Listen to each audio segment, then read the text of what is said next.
오늘 본문 누가복음 12장 15절 말씀과 그리고 빌립보서 4장 11절부터 12절 말씀을 통해서 탐심으로부터 거리두기라는 제목으로 함께 은혜를 나누는 시간이 되기를 바랍니다.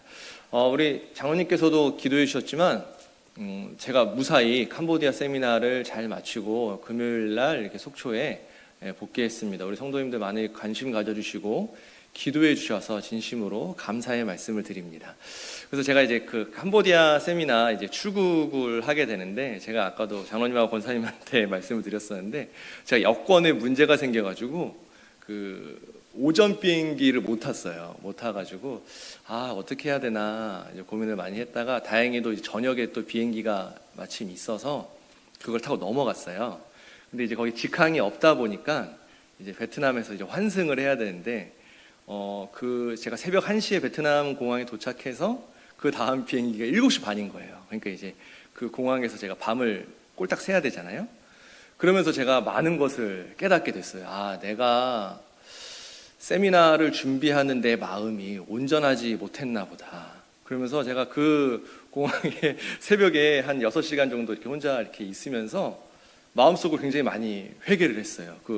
요나가 회개하듯이 저도 마음속으로 회개하는 마음으로 이게 캄보디아에 가서 제가 제 강의 시간 한두 시간 전에 잘 도착을 해서 강의를 이렇게 무사히 마칠 수가 있었습니다. 그래서 제 자신을 돌아보는 시간이었고, 또 이제 캄보디아가 우리나라보다 이렇게 좀 열악한 환경에 있다 보니까 우리가 정말로 제가 좋은 나라에 태어나서 정말로 아무런 걱정 없이 은혜 가운데 우리가 신앙생활 하고 있구나, 이 모든 것이 하나님의 은혜였구나라는 것을 다시 한번 제가 깨닫고 생각하는 시간이었습니다. 그래서 이 세미나 이야기를 하면 오늘 설교 말씀을 증거 못하기 때문에 세미나의 뒷얘기는 우리가 다음에 시간 될 때 이렇게 나누도록 하고요.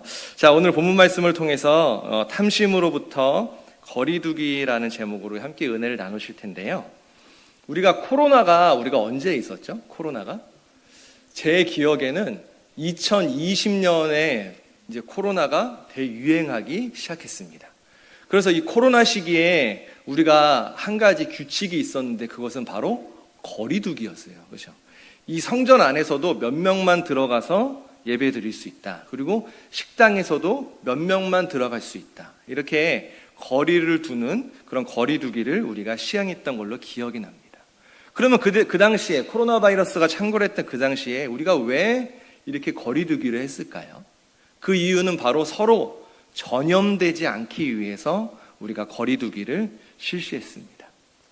오늘 본문에 예수님께서는 모든 탐심을 물리쳐라 라고 말씀하고 있습니다. 이것은 최대한 탐심으로부터 거리두기를 해라, 최대한 탐심으로부터 너희가 멀리 떨어져 있어야 한다라는 것을 강조하신 말씀이죠. 자, 그렇다면 오늘 이 본문 말씀을 통해서 우리가 탐심으로부터 거리두기를 하려면, 탐심으로부터 더욱더 우리가 멀어지기 위해서는 어떠한 신앙의 모습이 있어야 할까요? 첫 번째로 예수님은 모든 탐심을 물리치라라고 우리에게 말씀하셨습니다. 모든 탐심을 물리치라. 누가복음 12장 13절 말씀을 보면 이렇게 말씀합니다. 무리 중에 한 사람이 이르되 선생님, 내 형을 명하여 유업을 나와 나누게 하소서 하니. 예수님을 따르던 어떤 무리가 있었는데, 그 무리 중에 어떤 사람이 갑자기 나와서 예수님에게 재산 상속 문제에 관하여 말씀드리면서 선생님, 내 형에게 명령하여서 그 부모님의 유업을 나와 나눌 수 있도록 예수님께서 도와주세요, 이렇게 부탁을 하게 됩니다. 그러자 예수님께서는 그 다음 구절인 누가복음 12장 14절 말씀을 통해서 이 사람아, 누가 나를 너희의 재판장이나 물건 나누는 자로 세웠느냐 하시고라고 그 사람을 예수님께서는 책망하셨죠. 그리고 나서 다시 오늘 본문 누가복음 12장 15절 말씀을 통해서 저희에게 이르시되 삶과 모든 탐심을 물리치라. 사람의 생명이 그 소유에 넉넉한 데 있지 아니하니라 하시고라고 말씀하고 있습니다. 이 15절 말씀 우리가 함께 보면 우리가 예수님에게 질문한 사람은 그 어떤 한 사람입니다. 그런데 예수님은 그 한 사람에게 말씀하신 것이 아니라 저희에게 이르시되라고 말씀하죠. 그곳에 있었던 모든 사람에게 예수님께서는 삼가 모든 탐심을 물리쳐야 한다라고 말씀하고 계십니다. 이 탐심이라는 이 단어가 헬라어로 보면은 플레오넥시아라는 단어를 씁니다. 플레오넥시아. 그 뜻을 보면은 더 가지려는 욕심이라는 뜻을 갖죠. 그런데 더 중요한 뜻은 분에 넘치도록 더 가지려는 탐욕이라는 뜻을 갖습니다. 분수에 넘치도록 더 가지려는 탐욕을 말씀하죠.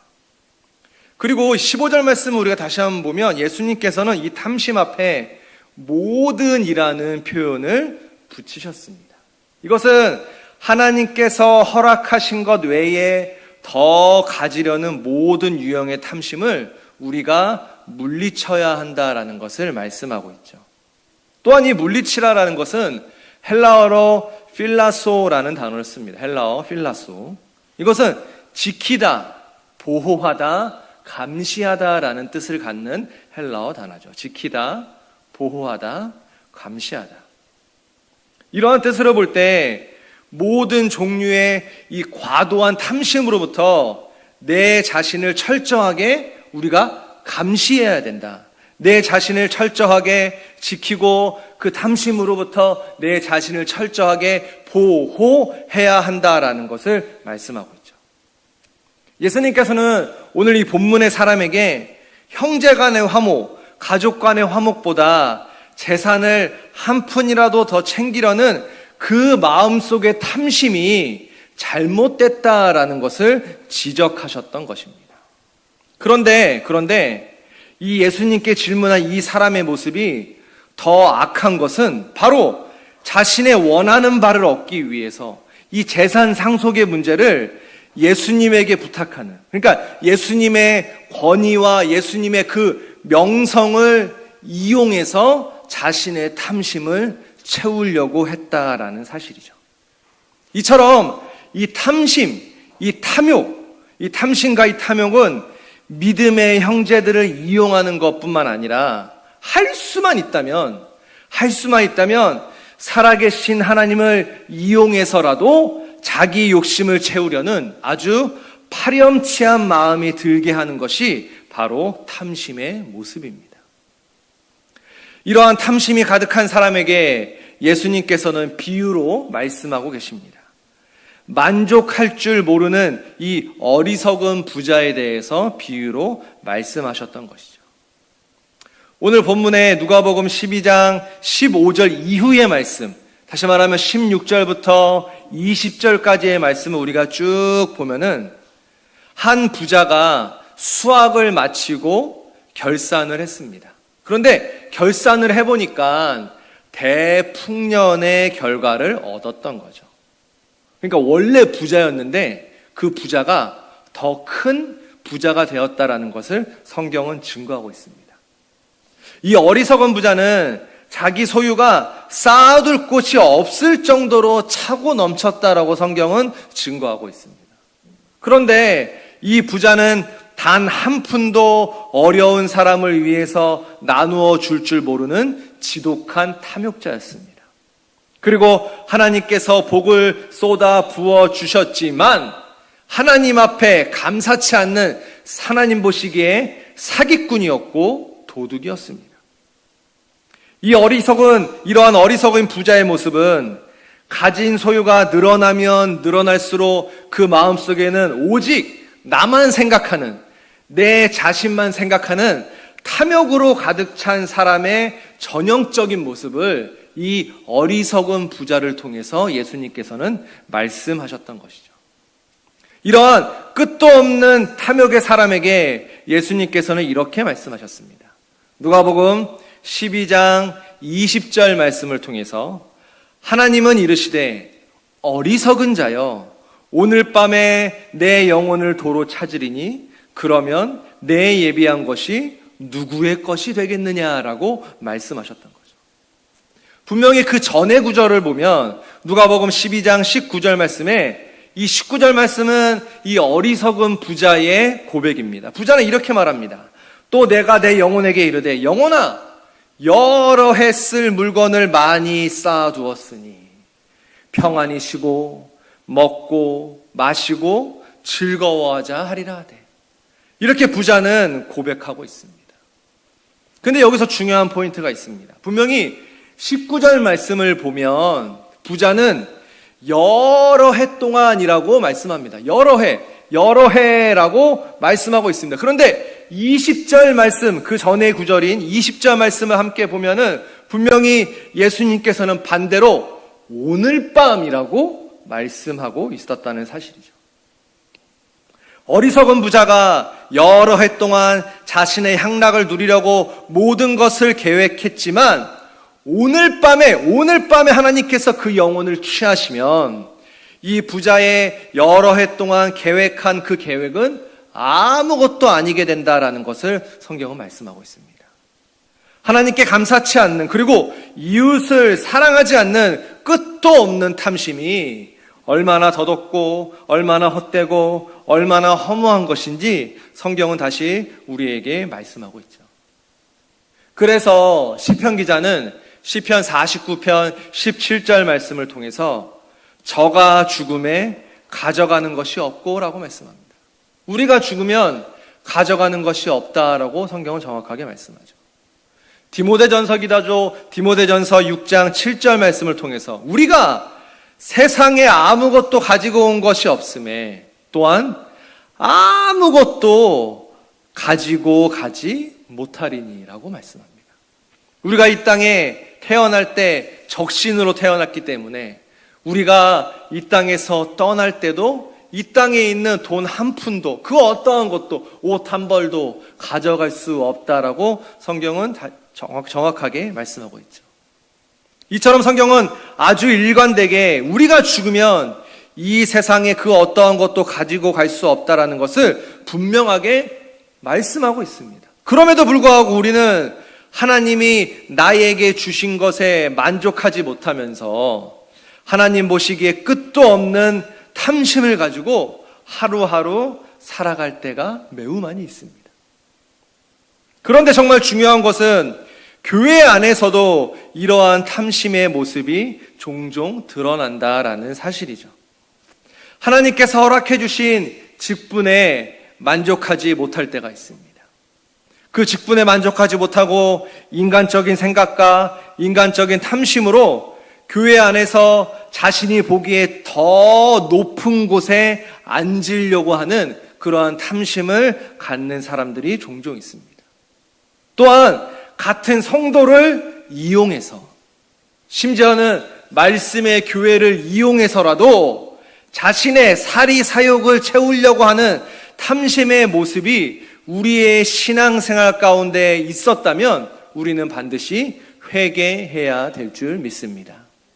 그렇기에 성경은 우리에게 골로새서 3장 5절 말씀을 통해서 땅에 있는 지체를 죽이라, 곧 음란과 부정과 사욕과 악한 정욕과 탐심이니 탐심은 우상숭배니라 라고 말씀하고 있습니다.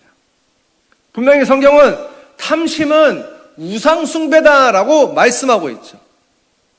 하나님께서 가장 싫어하는 것이 우상숭배인데 그 우상숭배를 탐심과 같은 것이다라고 말씀하고 있습니다. 그렇기 때문에 우리는 우리의 삶 가운데 이러한 탐심을 더욱더 멀리해야 되고 그 탐심을 죽여야 한다라는 것을 성경은 말씀하고 있죠.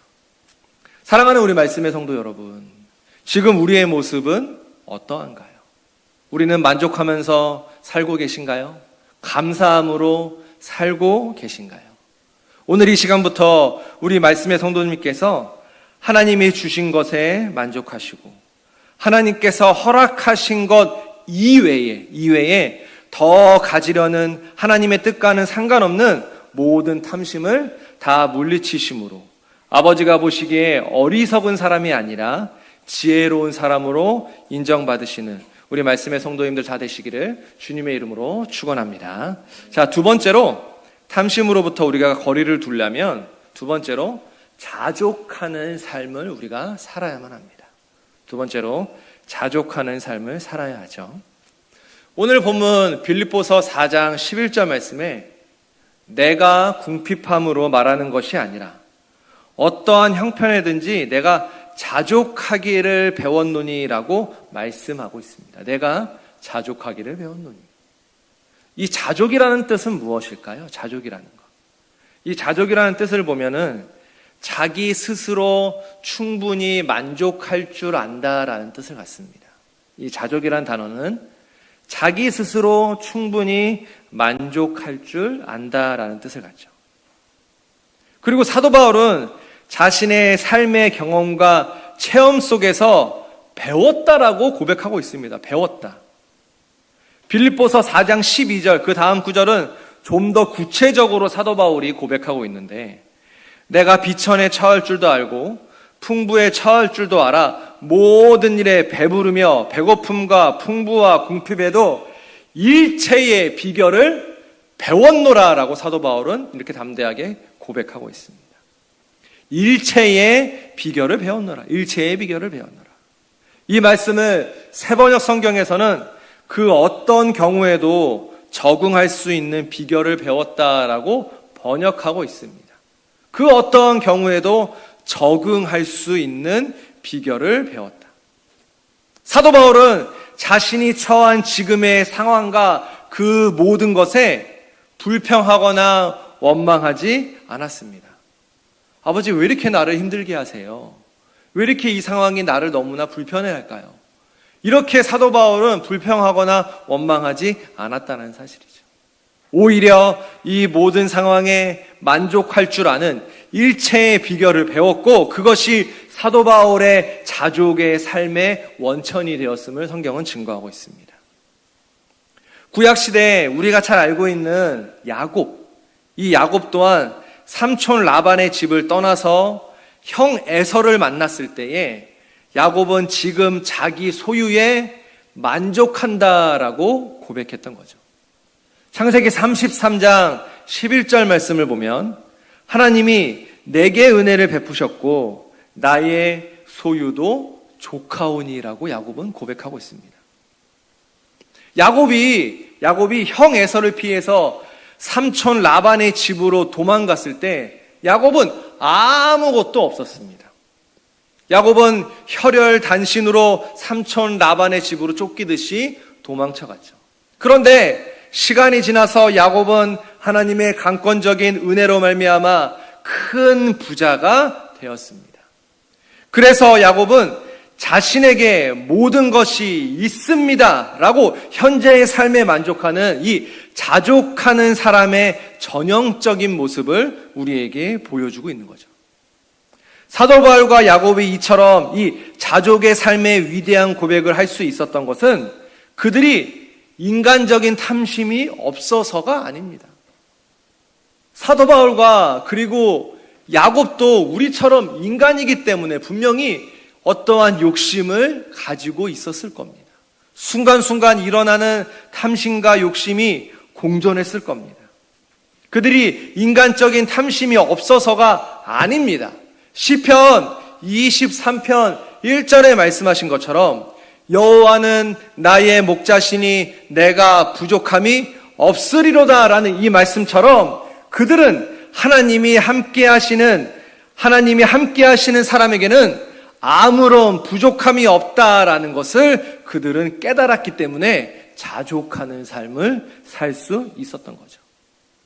사람은 누구나 아무리 내가 노력한다고 해도 내가 원하는 것을 우리가 다 가질 수는 없는 게 현실입니다. 그리고 혹여나 하나님께서 이 세상의 모든 것을 나에게 다 주신다고 하여도, 내가 원하는 것을 우리 하나님께서 나에게 다 주신다고 하여도 우리는 그 주신 모든 것을 다 감당할 수도 없습니다. 항상 하나님께서 시마다 때마다 나에게 주시는 이 만나와 메추라기 같은 하나님의 은혜와 사랑에 감사하면서 만족하면서 자족하면서 살아갈 때 우리는 말씀 안에서 진정한 행복자가 될 수 있습니다. 이 세상에서 가장 불행한 사람이 있다면 남과 자신을 계속해서 비교하는 사람이 가장 불행한 사람입니다. 내가 가진 것에 만족하지 못합니다. 저 사람이 뭔가 가지고 나보다 더 좋은 것을 가지고 있으면 계속 비교하게 됩니다. 그렇게 비교하는 사람은 주변의 환경을 원망하게 되고 불평하게 됩니다. 그런 사람은 하루하루가 행복한 삶이 아니라 지옥과 같은 삶을 살아갈 수밖에 없다는 사실이죠. 다시 오늘 본문 말씀으로 돌아가서 빌립보서 4장 12절 말씀을 우리가 보면은 사도 바울은 일체의 비결을 배웠노라 라고 고백하고 있는데 이 일체의 비결은 다른 것이 아니라 바로 하나님의 은혜로 사는 비결을 말씀합니다. 사도 바울이 고백했던 이 일체의 비결은 하나님의 은혜로 사는 비결을 말씀한다라는 사실이죠. 이 자족이라는 것은 1차적으로 스스로 내 자신이 가지고 있는 것에 만족한다라는 것을 의미하지만 성경에서 말씀하는 이 자족의 삶은 우리가 하나님께서 주신 그 은혜, 그 사랑에 만족하면서 내가 살아간다라는 것을 의미하고 있습니다. 고린도후서 기자는 고린도후서 11장 23절부터 27절 말씀을 통해서 사도 바울이 당한 환난에 대해서 아주 자세하게 증거하고 있습니다. 또한 고린도후서 1장 8절 말씀을 통해서는 형제들아 우리가 아시아에서 당한 환난은 너희가 알지 못하기를 원치 않으니 힘에 지나도록 심한 고생을 받아 살 소망까지 끊어지고라고 고백하고 있죠.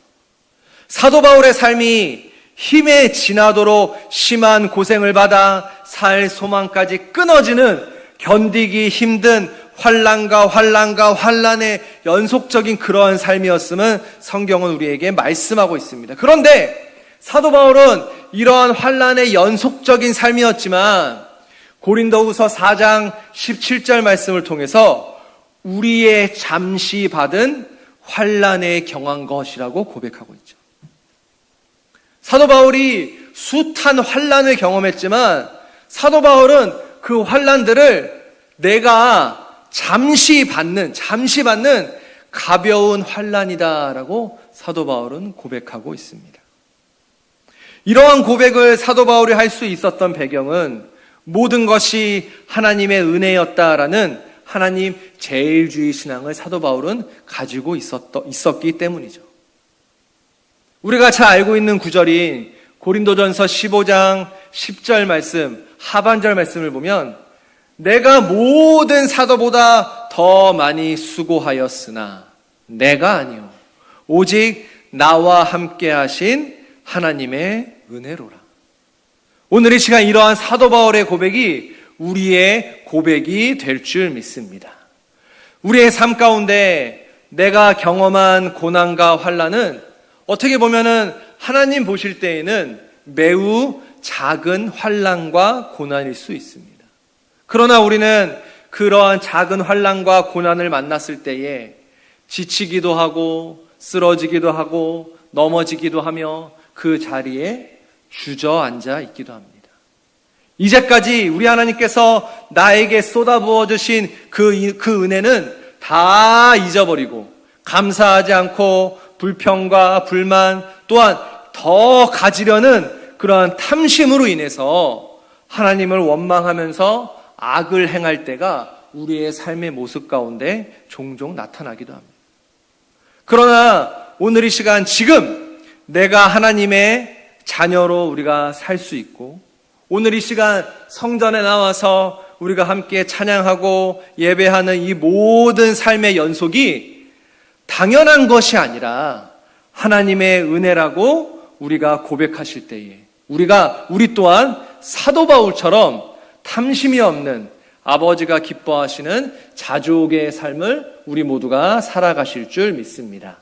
이제 말씀을 정리하겠습니다.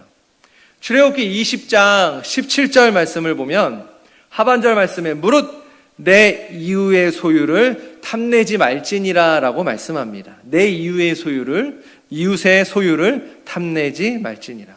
이 탐내지라는 이 단어가 여기서는 히브리어 하마드라는 단어를 씁니다. 히브리어 하마드. 그 뜻은 갈망하다, 열망하다라는 뜻을 갖고 있는데, 특히 이 단어는 외부에 있는 것을 보고 감정의 충동을 일으켜서 탐을 내는 행위를 말씀하죠. 다시 말하면 외적인, 우리가 눈으로 보는 그런 외적인 탐심을 말씀하고 있습니다. 이와 같은 구절인 신명기도 5장 21절 말씀을 우리가 함께 보면 하반절 말씀에 똑같이 말씀하고 있습니다. 무릇 내 이웃의 소유를 탐내지도 말지니라라고 말씀하고 있죠. 자, 그런데 여기 신명기 5장 21절에 말씀하는 이 탐내지라는 이 단어는 히브리어 아바라는 단어를 사용합니다.